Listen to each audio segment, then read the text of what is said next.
Mukesh and you are watching English MBBS. Dear, आज हम लोग पढ़ने वाले हैं नेक्स्ट टाइप ऑफ सेंटेंसेस जो कि हैं optative sentence in reported speech. Dear, narration का आज ये टॉपिक लास्ट है, यानी लास्ट क्लास है। आज हम लोग नरेशन को कम्प्लीटली पढ़ चुके होंगे। डियर, जो हम लोग पिछली क्लास कंप्लीट किए हैं, जैसे assertive, negative, interrogative, imperative, exclamative इत्यादि सेंटेंसों को कैसे हम लोग डायरेक्ट से इनडायरेक्ट में कन्वर्ट करें, इन सभी क्लासेस को बहुत ही बेहतरीन कॉन्सेप्ट के साथ हम लोग पिछले क्लासेस में स्टडीज किए हैं। तो जो साथी आज इस चैनल पे नए हैं, अगर उन सभी क्लास को देखना चाहते हैं, उन सभी वीडियो को एक सीरीज में आप सीखना चाहते हैं, तो इस वीडियो के डिस्क्रिप्शन में उन सभी वीडियो के लिंक दिए गए हैं। आप वहां से हर एक वीडियो को 1 बाय 1 करके देख सकते हैं और एक बेहतरीन कॉन्सेप्ट के साथ आप अपने डाउट को क्लियर कर सकते हैं। So my dear friends, without any delay let's be start about optative sentence. Dear, मैं अगर ऑप्टेटिव सेंटेंस की बात करूं तो इसकी मीनिंग है इच्छा सूचक वाक्य, यानी ऐसे वाक्य जिसमें इच्छा, आशीर्वाद, श्राप, अभिवादन इत्यादि का भाव प्रकट होता हो, वह हमारा ऑप्टेटिव सेंटेंस यानी इच्छा सूचक वाक्य कहलाता है। जैसे डियर, चलिए इस एग्जांपल तौर देखते हैं। जैसे may you go to hell, may you go to hell, तुम नरक में जाओ। तो तुम नरक में जाओ डियर, ये क्या है? मैं आपको क्या दे रहा हूँ? श्राप दे रहा हूँ, आशीर्वाद दे रहा हूँ? तो आपको मैं श्राप ही दे रहा हूँ एक प्रकार से। तो ये क्या हो जाएगा भैया कि हमारा ये श्राप वाली ये फीलिंग हो गई, मतलब जो हमारी इच्छा थी कैसी थी, इसमें मैं आपको श्राप दे रहा था। अगर मैं कहूँ कि आपकी उम्र लंबी हो, मे यू लिव लॉन्ग, आपकी उम्र लंबी हो, तो ये डियर क्या है? आशीर्वाद है। ठीक है। जैसे I said good morning bro, तो मैंने कहा गुड मॉर्निंग भैया, तो ये क्या है? अभिवादन है। तो इत्यादि का जो भाव प्रकट होता है जिस सेंटेंस में, वे सेंटेंस हमारे ऑप्टेटिव सेंटेंस कहलाते हैं। ओके, तो गाइस आइए हम लोग देखते हैं कि ऑप्टेटिव सेंटेंस के डायरेक्ट से इनडायरेक्ट में कन्वर्ट करते वक्त हम किन किन रूल्स को फॉलो करते हैं। आइए उन सभी रूल को 1 बाय 1 करके पढ़ते हैं। सो डियर, फर्स्ट रूल से देखते हैं ऑप्टेटिव सेंटेंस का, जिनको हम लोग डायरेक्ट से इनडायरेक्ट में कन्वर्ट करते वक्त उस रूल को हम लोग फॉलो करते हैं। तो डियर, इसका फर्स्ट रूल जो है वो है रिपोर्टिंग वर्ब। रिपोर्टिंग वर्ब क्या है डियर? हमारा रिपोर्टिंग वर्ब हमारा सैड टू है, यानी रिपोर्टिंग वर्ब क्या है भैया? हमारा सैड टू है। और इस सैड टू को हम लोग चेंज करते हैं भैया meaning of the reported speech, यानी रिपोर्टेड स्पीच के मीनिंग जो है इसके आधार पर हम लोग सैड टू को चेंज करते हैं। यदि रिपोर्टेड स्पीच की मीनिंग आशीर्वाद की बात कर रहा है तो हम लोग इसको किस में चेंज करेंगे भैया? इच्छा की बात कर रहा है, आशीर्वाद की बात कर रहा है, तो अगर आशीर्वाद की बात कर रहा है तो इसको हम लोग चेंज करेंगे भैया ब्लेस्ड में। किस में चेंज करेंगे? ब्लेस्ड में चेंज करेंगे। और यदि इच्छा की बात कर रहा है भैया तो हम इसको किस में चेंज कर देंगे? विश में चेंज कर देंगे, विश में। ठीक है। एंड यदि भैया यहाँ पे रिपोर्टेड स्पीच का सेंटेंस प्रार्थना का भाव दे रहा है तो इसको हम लोग किस में चेंज कर देंगे? प्रेड में चेंज कर देंगे। ठीक है। और यदि भैया यहाँ पे जो हमारा रिपोर्टेड स्पीच है, यदि हमारा श्राप देने का भाव प्रकट कर रहा है, मतलब किसी को श्राप दिया जा रहा है, तो ऐसे फॉर्म को, मतलब जब इस टाइप का भाव आए तो सैड टू यानी रिपोर्टिंग वर्ब को हम लोग चेंज कर देते हैं भैया क्रस्ट में चेंज कर देते हैं। ठीक है। तो ये हो जाएगा। आज सपोज दैट आगे भी ऐसा होगा, जो भी रिपोर्टेड स्पीच की मीनिंग आएगी उसी के आधार पे हम अपने रिपोर्टिंग वर्ब को यानी सैड टू को चेंज करेंगे। तो डियर, ये है first rule. And second rule dear ये है कि जैसे हम लोग इन्वर्टेड कामा में इंटर करते हैं, जैसे रिपोर्टेड स्पीच में इंटर करते हैं तो फर्स्ट हटाते हैं इन्वर्टेड कामा। तो जब हम लोग इन्वर्टेड कामा को हटाते हैं भैया तो ऑप्टेटिव सेंटेंस में कनेक्टिव वर्ड दैट का यूज करते हैं। यानी क्या यूज करते हैं भैया? दैट का यूज करते हैं, यानी that is use place of inverted comma, यानी इन्वर्टेड कामा के स्थान पर हम किसका प्रयोग करते हैं? दैट का प्रयोग करते हैं भैया। और थर्ड रूल है डियर, इसमें जो मे आता है, जैसे मैंने कहा ना, may you go to hell, तुम भाड़ में जाओ, तुम नरक में जाओ, तो डियर जो मे है ये चेंज होता है इसमें माइट में। किसमें चेंज हो जाता है भैया?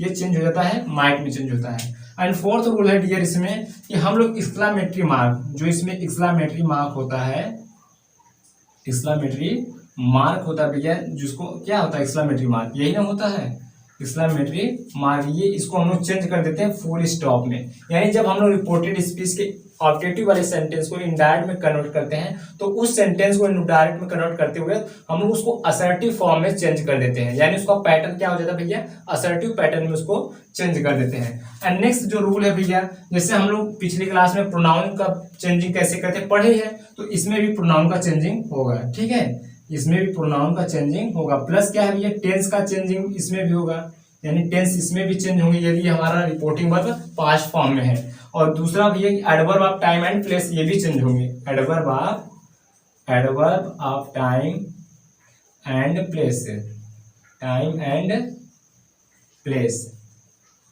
ये भी चेंज होंगे भैया। तो इन सभी रूल्स को हम लोग फॉलो करते हैं, डायरेक्ट से इनडायरेक्ट में कन्वर्ट करते हैं। चलिए आइए देखते हैं एक एक सेंटेंस के आधार पे कि सेंटेंस की मीनिंग के आधार पे हम लोग कैसे क्लियर करते हैं कि ये सेंटेंस हमारा ब्लेस्ड होगा, आशीर्वाद होगा, कि इच्छा होगा, कि प्रार्थना होगा, कि श्राप वाला होगा, यानी किस टाइप का उसके मीनिंग के आधार पर हम लोग चेंज करते हैं। आइए एग्जाम्पल के माध्यम से सीखते हैं।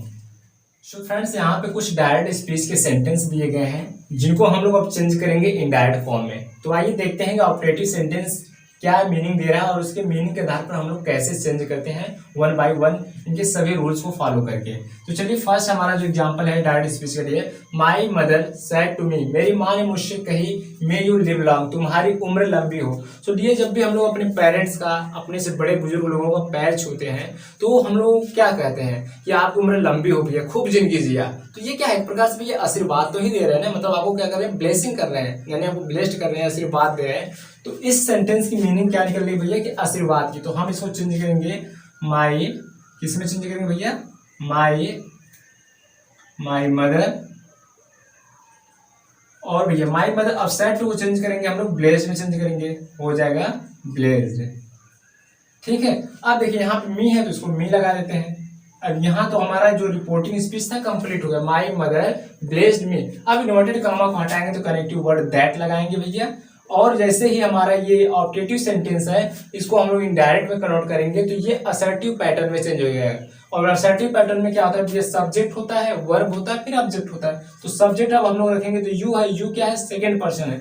हम लोग एक रूल्स पढ़े थे सन वाला कि जो फर्स्ट पर्सन है वो सब्जेक्ट के अकॉर्डिंग चेंज होता है, यानी सब्जेक्ट को देखता है, और जो सेकंड पर्सन होता है वो ऑब्जेक्ट को देखकर चेंज होता है, यानी 1 2 3। फर्स्ट पर्सन सब्जेक्ट के आधार पे, सेकंड पर्सन ऑब्जेक्ट के आधार पे, थर्ड पर्सन का नो चेंज करते हैं। तो डियर यहाँ पे सेकंड पर्सन है तो ये किसको देखेगा, ऑब्जेक्ट को देखेगा।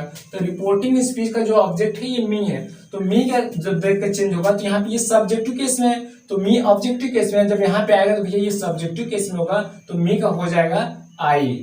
ठीक है, अब मे को हम लोग चेंज कर देंगे भैया माइट में। किसमें चेंज कर देंगे भैया, माइट में चेंज कर देंगे। और उसके बाद लिव लॉन्ग को लिव लॉन्ग रख देंगे, लिव लॉन्ग। ये चेंज हो गया हमारा इनडायरेक्ट स्पीच में। चलिए नेक्स्ट देखते हैं भैया, सी सेड टू हिम, वह उससे कही, may God pardon your sin, यानी भगवान आपके पाप को क्षमा करे। आप कुछ ऐसा कर दिए कि लोग कह रहे हैं कि भगवान से मैं प्रार्थना कर रहा हूँ भगवान आपके पाप को क्षमा कर दे। तो डियर यहाँ पे क्षमा करने की यानी प्रार्थना करने की बात हो रही है, तो इसको हम लोग चेंज कर देंगे शी प्रेड, शी प्रेड। अब डियर आप कहेंगे शी प्रेड हिम होगा तो मीनिंग ऐसा निकलेगा कि वह उससे प्रार्थना की, जबकि ये मीनिंग नहीं हुआ भगवान से प्रार्थना की रही। तो जब भी प्रेड यानी प्रार्थना करने की बात आएगी है तो यहाँ पे जो ऑब्जेक्ट होगा हिम थर्ड पर्सन जो भी उसको हम लोग नहीं मानेंगे, यानी इसको न को कट कर देंगे और सेंटेंस को आगे रखेंगे, क्योंकि यहाँ पे हम लोग क्या या तो गॉड रख सकते हैं, थर्ड पर्सन तो रखेंगे क्योंकि वह प्रार्थना भगवान से कर रही है, इसलिए हम लोग टू हिम को नहीं लिखेंगे। तो हो जाएगा सी प्रेड, इन्वर्टेड कामा को हटाएंगे तो कनेक्टिव वर्ड दैट का यूज करेंगे। ठीक है भैया, और उसके बाद इसको अब हम लोग क्या करते हैं कि गॉड है तो गॉड को क्या हो जाएगा, सब्जेक्टिव गॉड ही होगा। अब गॉड के साथ हम लोग मे को चेंज कर देते हैं माइट में, ये हो जाएगा माइट में। और माइट के बाद सेम क्या है, पार्डन, पार्डन। अब ये क्या है हमारा पॉजिटिव केस है सेकंड सब्जेक्ट का, मतलब यू का पॉजिटिव केस है तो ये सेकंड सब्जेक्ट के अकॉर्डिंग चेंज होगा। जहां पे यहाँ हिम है तो हिम के हिसाब से क्या हो जाएगा भैया, यहाँ पे इसका पॉजिटिव केस हिज हो जाएगा। ठीक है, और हो जाएगा हिज सिन, यानी वह भगवान से यह प्रार्थना की कि भगवान उसके पाप को यानी हिज सिन उसके पाप को क्षमा करें। तो डियर वो प्रार्थना किससे की, भगवान से की। चलिए नेक्स्ट हम लोग देखते हैं, he said God save the king, भगवान जो करे राजा की रक्षा करे, भगवान राजा की रक्षा करे। तो ये क्या, ये भी एक प्रकार से प्रार्थना ही किया जा रहा है, यानी आप कह सकते हो यानी इच्छा कर रही है, अगर न कहें तो आप इच्छा या प्रार्थना कुछ भी कह सकते हैं। तो हो जाएगा भैया ही प्रेड, यहाँ प्रार्थना ही करेगी, ही प्रेड, ही प्रेड वह प्रार्थना की किससे, गॉड से। तो he prayed that, inverted comma हटाएंगे तो दैट का यूज करेंगे। अब गॉड को क्या रखेंगे, गॉड ही रखेंगे। उसके बाद भैया अगर एक चीज और है भैया, यहाँ पे अगर मे नहीं दिया है फिर भी हम लोग मे को मानेंगे और मे के आधार पर इसको हम लोग किस में चेंज करेंगे भैया, माइट में चेंज करेंगे। यदि हमारे ऑब्जेक्टिव सेंटेंस में मे का नहीं दिया है फिर भी हम लोग मे को मानकर ही इंडायरेक्ट में चेंज करेंगे। तो गॉड के बाद जो मे का स्थान माइट में चेंज होता है तो ये हो जाएगा माइट। उसके बाद क्या हो जाएगा, सेव द किंग, सेव ऐसे उतार लेंगे, सेव द किंग, चलिए ये तो हो गया भैया save the king, save the king. तो हो जाएगा ही प्रेड, वह प्रार्थना किया कि God might save the king, भगवान उसकी रक्षा अवश्य करें। सो डियर नेक्स्ट हम लोग देखते हैं दे सैड, उसने वे कहें may God save our country, भगवान हमारे देश की रक्षा करे, भगवान हमारे देश की रक्षा करे। तो डियर ये क्या है, एक प्रकार से आप कह सकते हैं कि विश है, इच्छा है, या फिर आप कह सकते हैं कि प्रेड कर रहे हैं या प्रार्थना कर रहे हैं। तो हम लोग विश करते हैं, यानी दे उनकी इच्छा थी भगवान उनकी देश की रक्षा करे, या फिर आप कह सकते हैं प्रार्थना है, तो हम दोनों चेंज कर देते हैं। तो दे विश्ड, ठीक है भैया, दे विश्ड, या फिर आप कह सकते हैं प्रेड, ठीक है, दे विश या प्रेड कर सकते हैं। फिर क्या इन्वर्टेड कामा को हटाएंगे, यहाँ पे इन्वर्टेड कामा नहीं लगा है, यहाँ पे हो जाएगा इन्वर्टेड कामा लग जाएगा, मिस्टेक हो जाता है। और तो हो जाएगा, अब गॉड है तो भैया यहाँ पे क्या हो जाएगा, कनेक्टिव वर्ड इन्वर्टेड कामा को हटाएंगे यहाँ से, तो हो जाएगा दैट लग जाएगा, और गॉड को गॉड ही रखेंगे। उसके बाद देखते हैं मे को चेंज करेंगे माइट में, ठीक है भैया।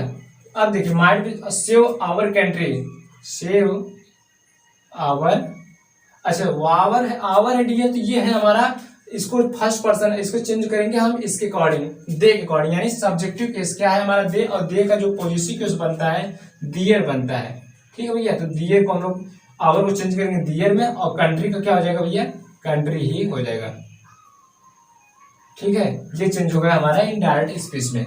और नेक्स्ट और लास्ट एग्जांपल देखते हैं, मोहन सेड टू रामू, मोहन ने रामू से कहा may you go to hell, तुम भाड़ में जाओ, तुम नरक में जाओ। तो भैया ये मोहन क्या कर रहा है, उसको श्राप दे रहा है कि तुम नरक में जाओ। तो इसको हम लोग करेंगे मोहन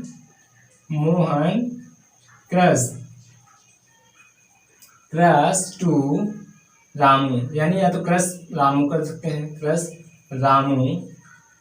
अब भैया इन्वर्टेड कामा को हटाकर हम लोग क्या लगाएंगे, कनेक्टिव वर्ड दैट का यूज करेंगे। अब यू है यहाँ पे सब्जेक्टिव केस में, फिर भी ये चेंज होगा हमारे रिपोर्टिंग स्पीच के ऑब्जेक्ट के आधार पर। तो रामू है थर्ड पर्सन है, तो यहाँ पे क्या हो जाएगा भैया, यहाँ पे आएगा तो ही हो जाएगा, दैट ही। मे को चेंज करेंगे माइट में, इसको चेंज करेंगे भैया हम लोग माइट में। अब क्या हो जाएगा, गो टू हेल, तो गो टू के वैसे रख देते हैं, गो टू हेल। और ये जो एक्सक्लेमेशन मार्क भी है, इसको हम लोग फुल स्टॉप में चेंज कर दिए, यहाँ पे एक्सक्लेमेशन था, इसको भी हम लोग फुल स्टॉप में चेंज करें। तो डियर आप सभी ने देखा कि कैसे हम लोग बहुत आसानी तरीके भाषा में सीखे, कैसे हम लोग ऑब्जेक्टिव सेंटेंस को डायरेक्ट से इनडायरेक्ट में कन्वर्ट करते हैं। सो माय डियर फ्रेंड्स, इस वीडियो में बस यहीं तक। और यदि आपको ये वीडियो अच्छी लगी हो, पसंद आई हो, तो वीडियो को लाइक शेयर सब्सक्राइब करना ना भूलें। Thank you for watching my video, thank you very much.